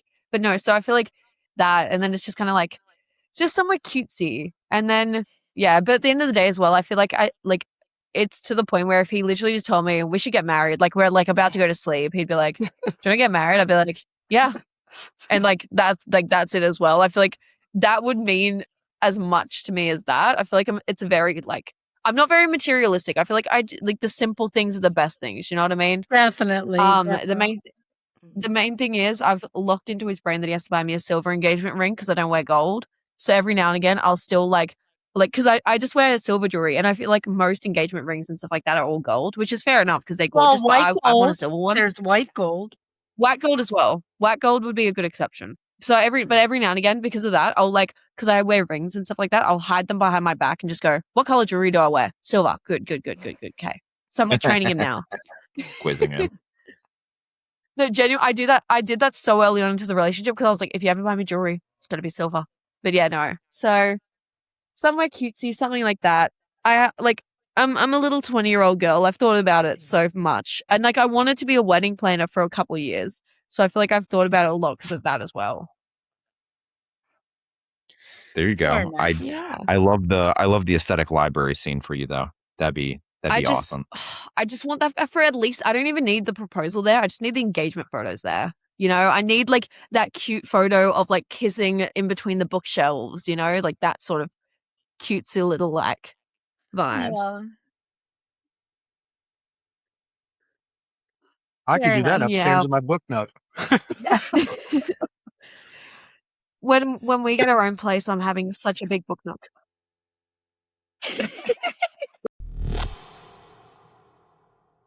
The proposal happens, and then Olivia goes to sleep. But there's always the morning after. And Tam, would you like to take us there? Yeah, okay. So, Olivia wakes up, you know, obviously she cares that her beautiful sister's asleep, but, you know, wakes up and gets out of bed. Little morning routine. Get ready with me, Olivia style. You know what I mean? I'm waiting for, like, the static music to be playing in the background. So welcome to my camp life. Okay, so we're in a bit more of the rougher days than we used to, you know, type stuff. But we're seeing how it goes today, guys. But yeah, no. So, of course, she gets out. She goes out of the tent, and the sex drive on Roman and Olivia should be studied, I fear. Can I just say, the sex drive should be studied. They kiss once and now they're horny. Shocker. When are they not? And then I wrote in brackets, do people really have that high of a sex drive? Because I was like, and I also said they have separation anxiety at this point because it's like, oh my God, it was so hard to stay one night away from you. And it's like, have they never had a long distance? These two would hate long distance relationships, you know? These two would hate it. Definitely. But yeah, no. So then Marcellius comes over and he's his little messenger and he's like, guys, let me just tell you, Greyfeather wants to talk to you guys finally. Anyways, I'm just the messenger. Let's go. So go on their merry little way. And then we get probably one of the most important kind of info dumps of this book, I feel like. Got a lot of quotes that I'm like getting up on my iPad as we speak. So pretty much Balthasar knows that they've traveled and that they're all together because he just knows things. We don't question how he knows things at this point. He just knows things. He's like a little Wikipedia, you know, except a bit more trustworthy. Well, 50-50. And pretty much the darkness have all teamed up. And I wrote Avengers team up moment right here with the darkness. They're coming together. I just see them all in a little circle as like they're panning across New York City, you know, that type of vibe. Again, I just wrote Mask the Mysterious because I feel like Marcellius is so like mysterious these days. We don't really know what's going on. He's kind of in his like half-assed redemption arc, but we're not too sure. He's a very mysterious man right now. So pretty much we get told from Greyfeather, you can't weaken the darkness, but your dagger can kill it. And they can pretty much control the darkness. And now I've got a beautiful little quote. Marcellius cleared his throat, drawing our attention. When you re-encounter your darkness, you must grab your dagger and point it towards the sun or the moon, he said with quiet authority. When you recite the ancient words of the dagger, the blade will illuminate with power and remain that way until it touches the demon's blood. Only then will the blade take control of the darkness. Mm-hmm. And in the way of it taking control of the darkness, they pretty much say that the darkness basically becomes human in a way, which is basically killable. In summary, pretty much. And I feel like that's just kind of the best way to kind of describe it. Yeah, he becomes human. He becomes a solid being, the darkness, and you can stab him. You can do whatever you need to do to him.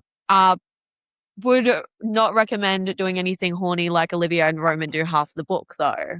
Yeah, you know, I feel like that would come with some issues. Do we think the darkness would have STDs? That's the real question we're asking here. Or do we think it wouldn't be able to because it's a dark? I don't know. That was not even on my notes. I don't know what made me kind of. But now I'm thinking about it. Now that's kind of something that I'm thinking about. Would a darkness be able to get an STD? The maggots would take care of the STD. They can't get infected. That's a really interesting question because what STDs can be. Wow, I can't believe we're going here. STDs can be transferred via blood or other body fluids, right? They're not like aerosolized, like they're not, you know. Yeah, right. I'm definitely looking at Patrick for nods. So, because they can be transferred by body fluids and most notably blood, and a darkness's blood has shadows in it, just like the Shadow Lords have shadows in their blood. Would the shadows just like fight these infections and diseases off? Would the shadows even allow them to exist or coexist? I don't think so. I don't think so either. No.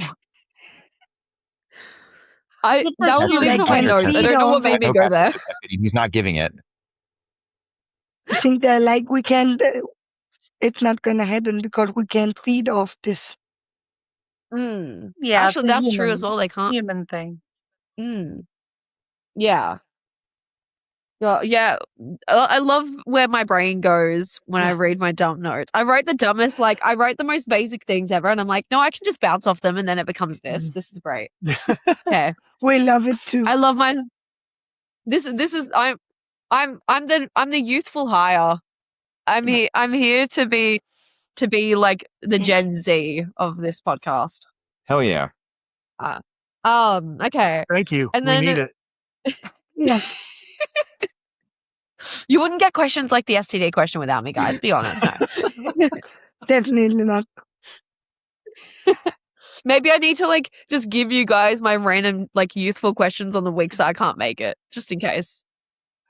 I will There we go. always do a millennial reading Gen Z thoughts. I will do that every time you let me. That was fun. Hey, if It you was want me to, so if you need much me to do fun. it anytime, if you need me to do it like next week or the time that I'm in my hometown, please, genuinely. It's quite fun for me to just write it so much more Gen Z as well, because I feel like I need to for your sake, and it's so much more fun than my little notes I bounce off of because I get to think about it. But no, okay.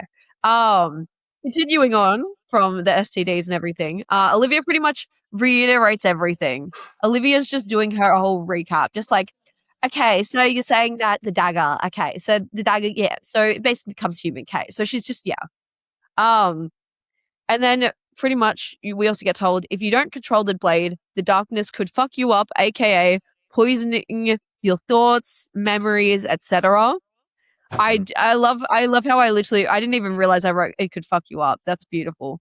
But yeah, I shock myself with these notes. I write them like 2 days before and I completely forget what I write. This is glorious. But yeah, no, pretty much, yeah, as in the summary, yeah, if you don't control the blade, if you lose control of it, it can like make you lose memories, it can poison your thoughts, it can do a lot of bad things to your brain pretty much. It's like chronic illness times 1,000 pretty much. Mm-hmm. And then we also find out that, kind of shocker here. Well, not shocker to us because we've read it, but Balthazar feeds on people to live. This is where we get pretty much told he like pretty much can kill them that's how he lives. That's how his kind of darkness controls. And Olivia pretty much asks who he is, which you know what? I'm surprised this is the first time she's officially been able to ask, who is Balthazar? I feel like there's been so much that's happened and she can finally be like, wait, who is he? So, another little quote. At last, Greyfeather spoke. Balthazar is the oldest living darkness in history. His exact age is unknown, but stories of his existence have been passed down for generations among my people. He has killed over 100 time-borns throughout history, and he grows more powerful with each death.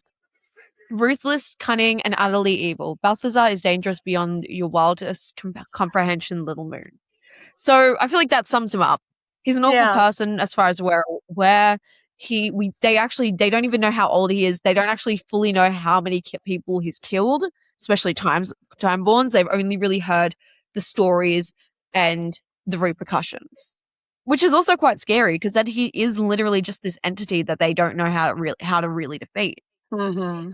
Because we find out after as well that the only way to kill Balthazar is to find the sun and moon dagger, which I think is this the first time that we've heard of the sun and moon dagger? I think officially, yeah. Yes. Which then obviously it spirals into becoming everything. But yeah, so this is the first time that we've now heard of the daggers in the book. We don't really know what they are, but they pretty much tell us that the first daggers that were ever created, they were made in 1223 BCE in Ugarit, which was around exactly pretty much the time that the time-borns were created, because they needed to be created to protect the balance between light and shadow. I feel like it's the whole, I love when magic systems have the whole thing where they clearly have to have some way to be defeated. Everything needs a way to be defeated. I hate when something is actually unkillable because it doesn't feel realistic. I feel like there always needs to be a balance. And so I love how no matter what, there is a balance. Like Balthazar seems unkillable and he's quite immortal, but the sun and moon dagger are the things that can stop him. And I love when authors don't kind of leave it up to, well, he's unkillable, but we're going to figure out a way with the power of friendship at the end. I love when authors like Sara go, okay, this is what you clearly have to do to defeat him. We know how to defeat him. We just don't know where the fuck anything is. And that's pretty much what they say. And then there's literally just an awkward silence after Olivia asks us where they are. I feel like it's really funny because it feels like she's just going to be like, oh, so where are they? Oh, they're just down the road. Yeah. If you turn left at the tent you see there, keep walking a bit forward. Turn right at my tent, my wife's tent. Yeah. A little bit more forward. And then you'll just find her around the campfire over there. Yeah. I feel like Olivia kind of wish. I mean, like, and unfortunately, Olivia, it's not that easy. I wish. I also just said Marcellius is just so chill. I feel like it's so funny seeing Marcellius so just relaxed and chill for the only time really, like since we've seen him in the last book at least. And he's low key. He's Greyfeather's a little bitch. I'll be so honest. He's great. That's all I take from how he is. He's Greyfeather's a little bitch. And it's quite funny because That's not it's like, wrong. well, because it's so funny because he's just like, yeah, I'm a messenger. Yeah, this is what I do. Yeah. But then we find out one of probably the biggest plot points that we have in this entire series. Balthazar had a lover. He had a beautiful lover with maggots and glory and all that good stuff. And we just find out about her finally. We don't know who she is yet. We don't know anything really about her. We only know really her name that they call her, which because I'm so good at this, I don't believe I wrote down what they call Alina. Fierce Wind. There we go. Yeah. So all we know about her is her name is Fierce Wind. And when she found out that he was a darkness, she wanted to destroy him. She wanted to kill him. But at the end of the day, she felt like she couldn't because she still loved him. And something that I find quite interesting, and maybe it's a little Easter egg, because for spoilers, obviously, we know that Tristan is Balthazar, like is related to Balthazar, all that good stuff. I find it quite interesting that when they talk about the love between like a darkness and and Balthazar and Alina, the darkness and the Timeborn, Tristan comes to mind in Olivia's brain immediately. And I find that as like a little hinty hint of like pretty much like, because like Tristan is not like, he's not darkness, but he's related to it in that way. So I feel like it's kind of like if she immediately thought of him, it's kind of like, okay, because he's kind of part of that darkness. They kind of got not the same situation, obviously, for a bunch of other reasons, but in Olivia's brain, they've kind of got the same story there. Yeah. I wrote the same thing down in my notes. Like, does Tristan have like a little bit of like residual shadow, whatever, in his blood? And so when he whispers sweet nothings to Olivia, like she can't get it out of her brain. Like she's a little addicted to it, kind of a thing. Like maybe it's a little Easter eggy thing like that. I feel like that's one of those things that if Sara didn't place that intentionally, I think she's just crazy in the best way possible. But at the same time, she would have had to place it because it's just so. I just love Sarah's writing. It was so funny when I first read this series. I was fully just obsessing over it so bad. And now again, I'm like, I just gotta analyze it. I love analyzing things. This is like better than any English class I ever took in high school. But then I'm looking. Yeah. So and then they find out that Fierce Wind, this random woman that again they still have no clue who she is. Obviously, we are very aware now it's Alina, so it's quite different. I feel like when we read over it, knowing that. But they find out this woman's journal is in their time frame. It's in where they are right now because she had come through and she had spoken to them and she had kind of told the stories about who Balthazar was to her, what he had done to her and all that. We obviously know now again, he was pretty much just she was pretty much victim blaming the whole time. She was just like obviously trying to get all that pity, but it's still quite interesting. And then with the journals, we pretty much got told, another quote. Did she leave any clues about the daggers? I asked, leaning in closer. Greyfeather hesitated, then nodded. I recall a conversation with her. She said, I was told you have someone to help me from your time. I came here because your tribe supposedly has a time traveler who can help defeat Balthazar. She repeated how much danger she was in and how Balthazar hunted her in every time and place. She feared he would find her if she didn't act quickly. Now, I feel like the time traveler would be Moon Lee. It would have to be. Because unless, like, Olivia kind of, as the time goes on, but also we know that Moon Lee had that friendship with Alina as well at the end of the day. So I feel like that could have been the case. And then we pretty much get told at the end of the day, everyone has a weakness and they've really just got to go find them. Everyone has that sort of like, again, like you can't be an unkillable being. Everyone has a weakness. And then the chapter pretty much ends with them having to hope and wait to figure out what the next steps are. Sitting around a cutesy little campfire, singing little campfire songs. And yeah. Kumbaya, my lord. Kumbaya. Oh, yeah. That's what I like to imagine. I like to imagine they're just singing around that little campfire, being like, now Alina has a journal and we don't know where it is.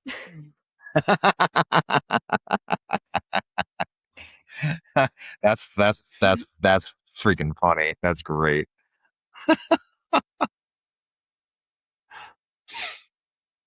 That's pretty much all I got. I couldn't really think of too many questions, which is ironic because then I had the STD question. Jesus, sorry. But then it's quite just like, yeah, interesting how I guess it all kind of comes to play with all that. I love an info dump chapter, I will say. Because also I love how Sara writes them and I feel like they don't feel so info dumpy either. I feel like there's enough to gauge where, yeah. They don't feel info dumps in like chunks, and I really appreciate that. Yeah, definitely. Yeah. One of the things that I was thinking about while reading a lot of what Chief Greyfeather is doing, because we know that Chief Greyfeather, he knows the bigger picture, right? He's holding a lot back, or he's veiling it in names, right? Some of it he's misled because Alina misled everybody. Some of it he has the full picture from his brother or from Lazarus or somebody. But that always makes me wonder with the sun and the moon daggers. The sun and the moon daggers can't on their own, like they are not the answer to kill Balthazar. You can do that in other ways. So I'm very curious. Do we think that Chief Greyfeather was told about the sun and moon daggers by Alina, or do we think that like Moonlee or Lazarus told him about the sun and moon daggers? Because if Lazarus told him about the sun and moon daggers, then really what the game is getting Olivia, aka Isabel, to go get the Blade of Shadows and fix Solaris. Like that's the ultimate game, but like how do we think that Chief Greyfeather knows about this stuff? Because then that kind of informs why he's telling Olivia this information. I don't know if I made sense when I just said all that. Yeah, you did. I don't know. I like to think that he's setting her on the path to fix Solaris, but he's doing it in like a little bit of a guise of go get Balthazar. Right. Speaking of Balthazar, Tam mentioned this, that he is the oldest living darkness in history. Is that accurate? Do we know?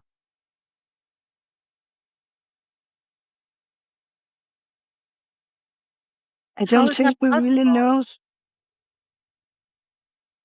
I think we had the issue with we don't know how old they are because they keep jumping around. Fact.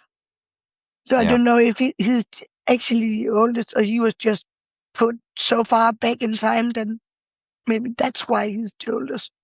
Yeah. Because like when you read Darkness of Wicked Lovers of Time, you get the idea that Matthias is older. You get the idea of that because he's running the school and he's the one teaching everybody else. But like, is that accurate? Or is he just the first one to jump into the whole like capitalism movement? I don't know. Interesting food for thought. But this message is specifically for Sarah Samuels because I know you watch these from time to time. Can Shadow Lords or Darknesses get STDs? We need to know. We need to know. Yeah. Nearly all day long, Olivia and Emily helped the tribe prepare bison for the big fire ceremony that evening.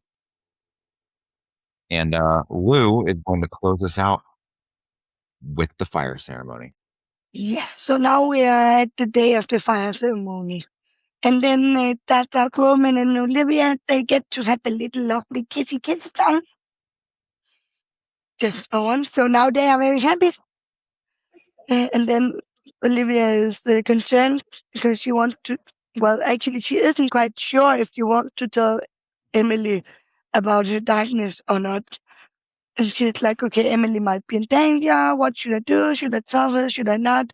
And Roman is like, you have to follow your heart. Listen to your heart. And if you think, if your heart is telling you, you have to tell her, then tell her. And if the opposite, then do the opposite.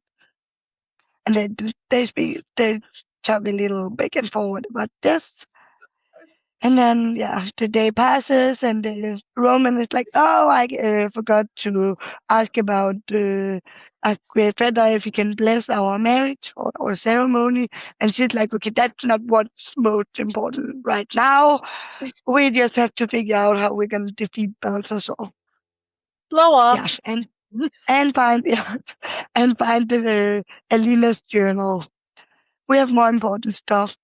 And then she actually goes into the tent and she decides, okay, I'm gonna tell Emily everything, who I am, where I'm from. Yeah, so she's like tells her everything, and Emily is not really all that surprised. At least not as much as one should think, because well, she read in her father's journal when she was younger, and we learned that he met a time traveler, and that actually kind of ends up breaking his heart. Yeah. And and this time traveler was hiding from Balthasar and looking for John James, which I think is the first time we hear of him, is it? I don't remember. Yeah. But we'll learn more later. Yeah, and then Emily wanted to read more in the journal, and she's like, "Oh yes, that was when the soldiers came to arrest our father." So Charlotte was screaming, and then of course she ran out to figure out what happened. And then Olivia wants to know, do you think maybe the journals it will still be at the house? Can we go find it somehow? And she's like, well, the soldiers was setting the house on fire, so I'm not sure, but of course she knows where it is, so they can go check. And then we get to hear that this was dated 28 years back, so that actually fit with the same time traveler that Great Feather was talking about earlier. And then Emily is, of course, she's scared. I think this is very reasonable. Who wouldn't be? There's like this evil man and stuff running around wanting to kill you, and you don't really know what to do, and kind of putting your hope on a journal. I don't know if I'd feel pretty safe if that was my last only hope.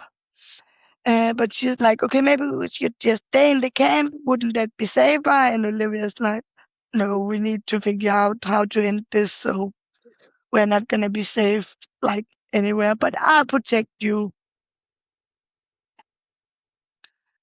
And so I'll actually just move on to the next chapter now because they're pretty tied together.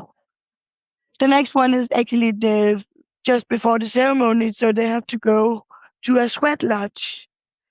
And then they have to ask the Great Spirit for all these things. So the tribe members are asking for strength and warmth and light, and for people they care about to be protected, and they ask for blessings and being guided in the right direction, so they're gonna take the right path. And of course they ask for all our friends, for Marcellus and Roman and Olivia to find the answers they're seeking, so they can move on with their journey and hopefully have a positive ending. Yeah, and then of course everything does not go according to plan, and then there's this strong wind tearing through the lodge, and Olivia is like, "Well, what is happening?" And she's thrown to the floor, and you have to keep down. yeah, it's quite dangerous, and she doesn't understand what's going on, and she doesn't understand the language that's being chanted, and yeah. But then she succeeds in dragging herself out of the tent because it's quite warm. Of course, it's a sweat lodge, and she needs air. Yeah. And she succeeded in just dragging herself over the floor and gets out of this lodge. And well, now she's cleansed or whatever this is. I don't know if this is a cleanse or, but she's all sweated out and she's ready for the Great Spirit, and the ceremony can continue after this very fun little, I won't call it a party trick, but I don't know, ceremony, ritual. Yeah, so we get to the actual ceremony, which of course Great Feather is the one to lead it, which makes sense. And he asked them to show what path they need to follow. And then Olivia has sees this shadowy figure in the fire, and well, you have to look into your future. And then, of course, our very good friend is there, Olivia's darkness, and we all love her, right? Because we didn't love Amara at all. Yeah, and then we actually learn that she has a name, and her name is Dahlia. And I love the flower, so I don't like the name for the darkness. So, yeah, and I think then Olivia actually takes out her dagger because she remembers Marcellus telling her this, and this is a quote: "Point the dagger to the heavens, recite the sacred words, and the darkness will be bound." Quote ending here. And then she pointed at the moon, she chanted the word, and then actually Dahlia ends up killing Laughing Maid, one of the tribe members. So yeah, she was a little bit too slow here. And then it ends up with Roman, well, all of this craziness ended, and then Roman promised Olivia that they'll figure out everything together and they'll find a way to defeat Balthazar. Yeah, and that was the end of all the craziness and yeah, fast pacing here.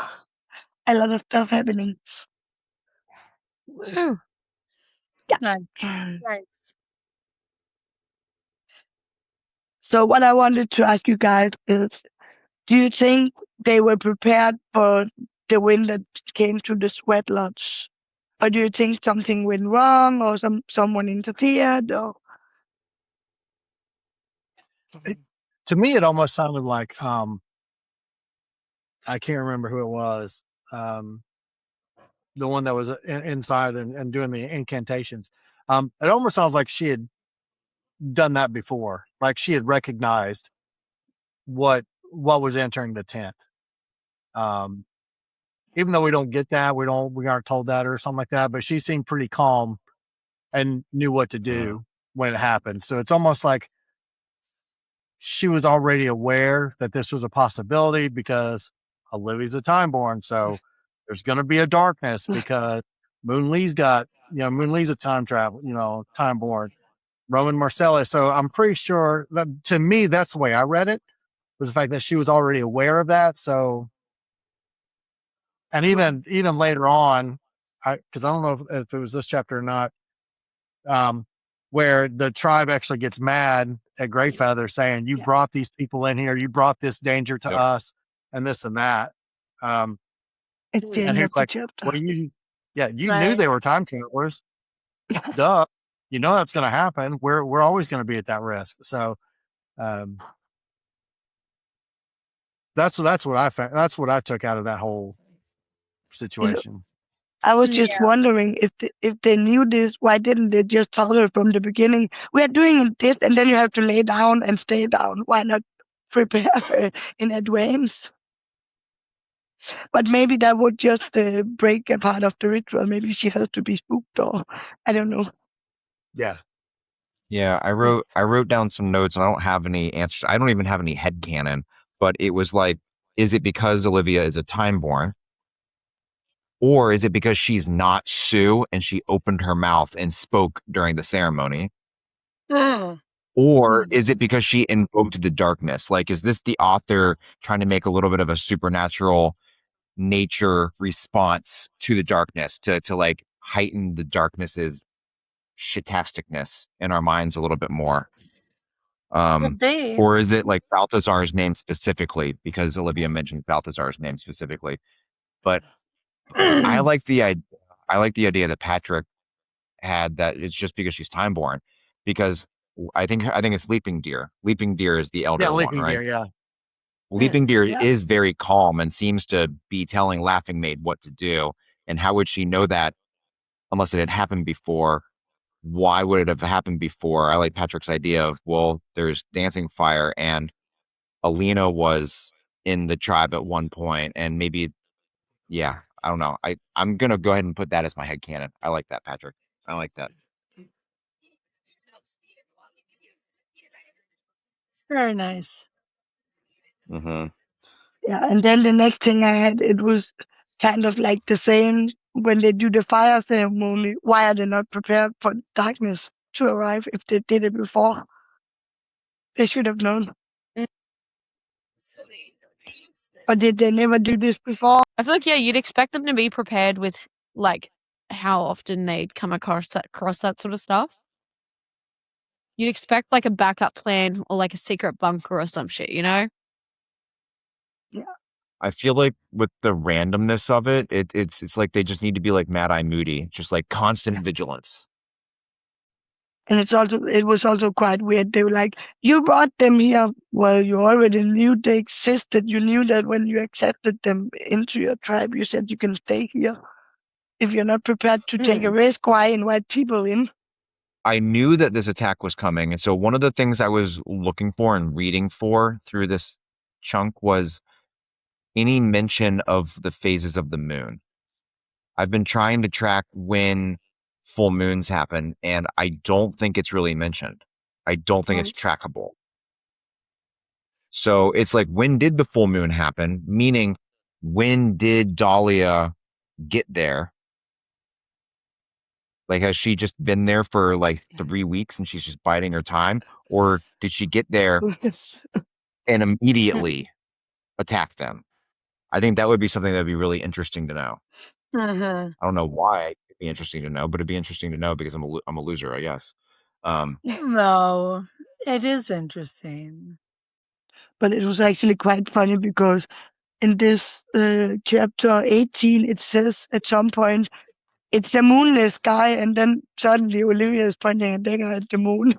I'm like, okay, was it hiding behind the stars? Is this just the chosen words that make it? But I was like, okay, it isn't there. Or is it there? I'm not sure.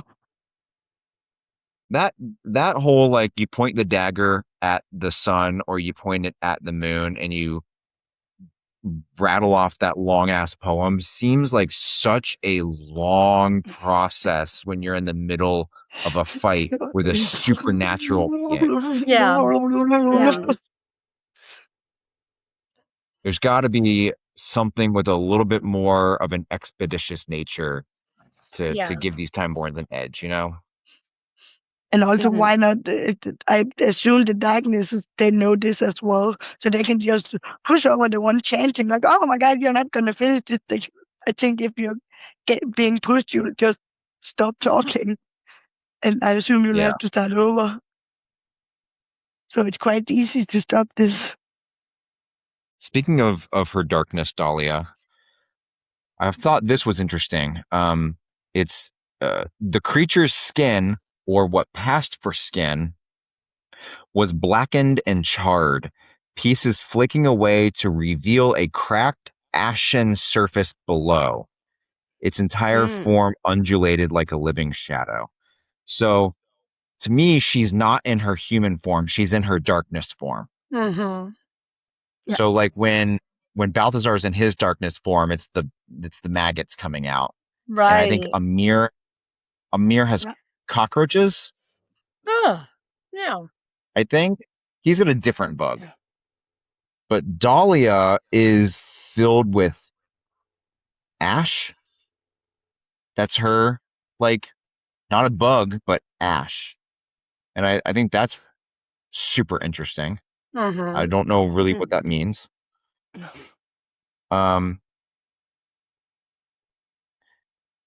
And then I looked up her name, and obviously there's the dahlia flower, like Lou mentioned.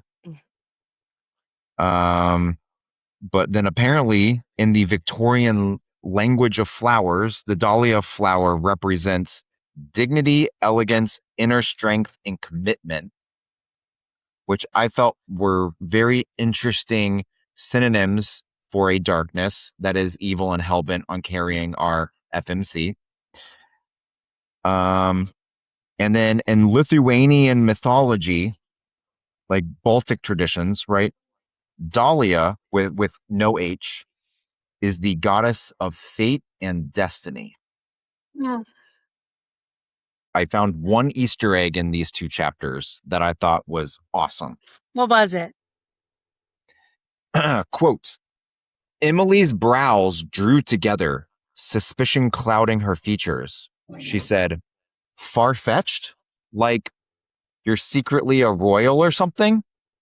Oh, yeah. Oh, snap. Hashtag Isabel. Nice job, man. Loved that Ew. one. It was great. Damn. Our story comes to a pause in the aftermath of the Darkness's attack on the Sioux camp. Olivia is distraught by the deaths of those close to her, and she's in a very bleak state of mind because she has no idea how she'll ever be able to defeat the Darkness, let alone Balthazar. Mm-hmm. And Roman does his best to console her, but we'll just have to wait until next time to see if he's successful. And for now, the archives are closed. Thank you all for listening. We will see you next week when we dive into chapters 19 through 26 of Darkness of Time. Bye. Cheers. Mm.